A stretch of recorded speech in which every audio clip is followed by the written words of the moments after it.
Breaking right now, the Center for Disease Control vaccine advisors just recommended the Pfizer booster for younger teens. Now this heads to the CDC director for her sign-off. It comes at the same time as schools scramble with how to deal with this latest COVID surge. Let's talk more about that. We have Dr. Vivek Cherian. He's a Chicago internist joining us now. Thanks for being with us. Good to be here. So first, let's talk about what you're seeing when it comes to kids and COVID. What does the data tell us about their illnesses? Sure. So still pretty early to say. We know from historically for the past 2 years or so, kids tend to have much more mild disease. Now, that more than likely is going to turn out to be the case even with Omicron.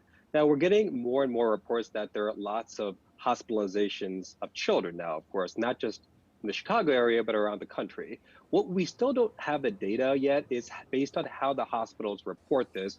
We don't know are these individuals who are coming in because of COVID or if they're coming in because of some other issue and they are tested and they happen to have COVID yet.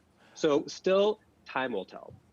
Dr. Cherian, as a medical professional, our big story today is just how CPS is not in session because of this vote that the teachers union had last night. As a health professional, what are your concerns when all of a sudden, at the drop of a dime pretty much, all these students are not in school and they are presumably at home?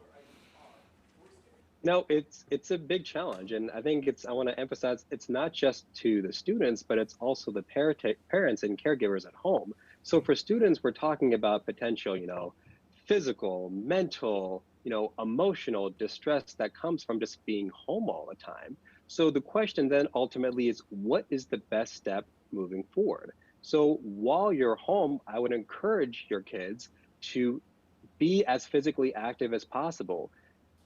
Constantly engage with them as a parent, or even constantly encourage them to be in constant contact with their friends, and also let them know that this will come to an end. Hopefully sooner rather than later. We don't know when, but it will come to an end. So give them that hope that this will come to an end.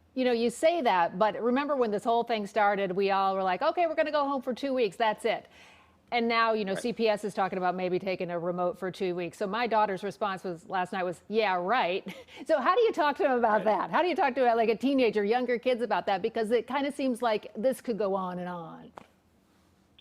I think particularly with older kids, they can understand we're not dealing with we have a very, very imperfect situation that we're dealing with, and there is no one correct solution.